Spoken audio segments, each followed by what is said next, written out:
Virgin Galactic just successfully sent its founder, Richard Branson, to the edge of the space and back.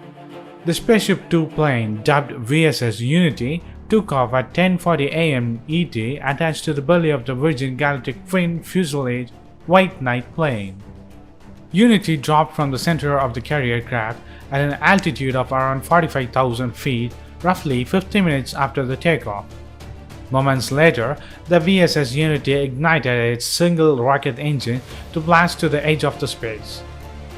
Reaching 53.5 miles above the ground, the crew basked in a few moments of weightlessness before gliding back to land in New Mexico at Spaceport America, the central hub for the Virgin Galactic nascent space tourism business. The competitive space industry vibes flared in the weeks leading up to Unity 22. Blue Origin threw shades at Virgin Galactic in a snacky tweet 2 days before Branson's flight, alleging Branson isn't really reaching space because SpaceShipTwo flies a few miles below the boundary of the space recognized by an international sports organization. Jeff Bezos had more positive vibes on Saturday, wishing Branson good luck in an Instagram post. Musk was keeping a distance from the PR war and meeting with Branson in New Mexico.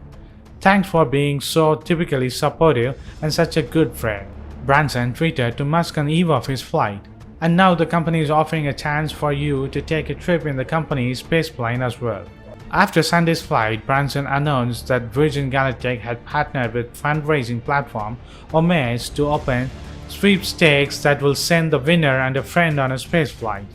The winner will take a trip to the VSS Unity spaceplane, the same plane Branson traveled on.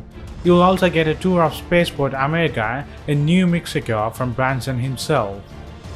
So what do you think? Does this mean a private space race has begun now?